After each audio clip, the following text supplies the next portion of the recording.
Hey, good morning and welcome to Reflect and Revive. I hope you're doing well this morning. Happy Friday, and we made it to another weekend, which means we're one day closer to worshiping together, and I could not be more excited about that. Just want to take some time this morning to talk about the body of Christ and where you function in it, where I function in it. It says in 1 Corinthians 12 and 12, and read this, it says, "For as the body is one and has many parts, and all the parts of that body, though many, are one body, so also is Christ. But now God has placed each one of the parts in the body just as he wanted." And I want you to do me a favor, just imagine this scenario. Close your eyes if you have to. You can just kind of just be thinking and say, hey, okay,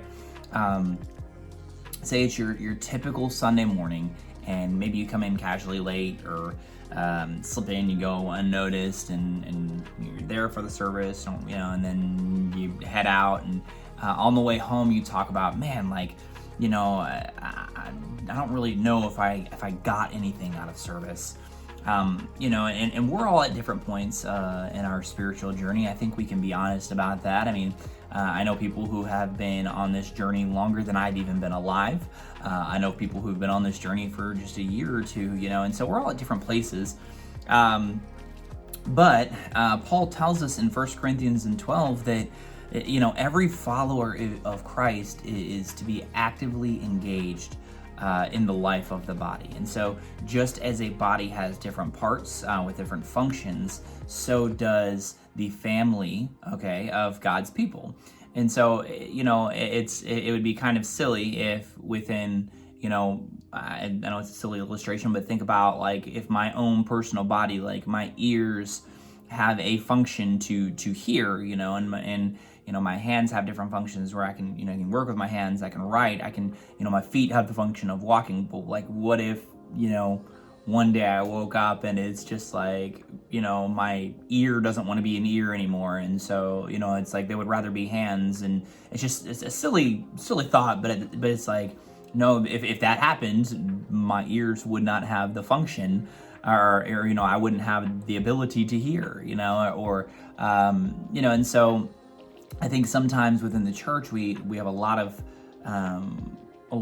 people want to do the same thing, where it's, like you see, I've had people tell me, like, man, like I just really wish I could, I really wish I could drum. And like that, not saying there's no other drummers out there, but if everybody in the church had that desire, there would be no other band, there would be no worship team, there would be no congregation, which, if you ask me, that's one of the most important parts right there in the congregation, because I promise you, nothing gets the worship team, gets us going as much as looking out and just seeing that you guys are right there with us, but we're all called and gifted by God and to serve a different and specific and unique role, and each role that we have, it's just so vitally important.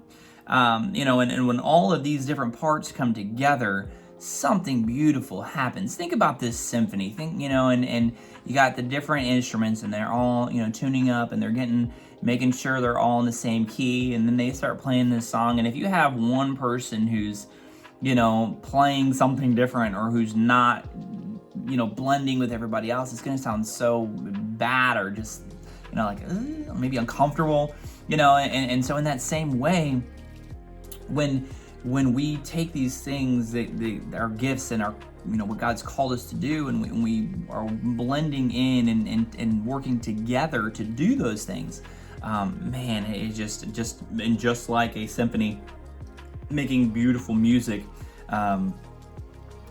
just this beautiful experience, and this the showing of God, so to speak. When all the different parts work together, we beautifully reflect the fullness of God to the world. And can I just tell you that is so important right now, when we live in a time that we do, and in a society that we do, where everything's just going crazy.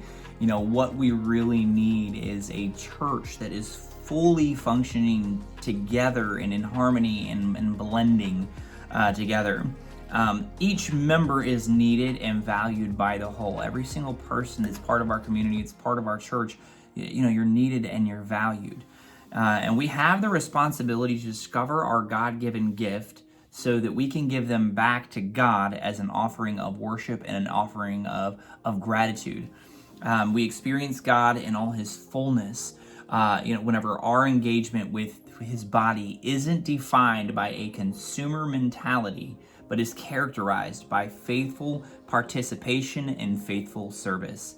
So, the bottom line this morning is as individual members of the body of Christ, we experience and reflect the fullness of God when we join together and become whole.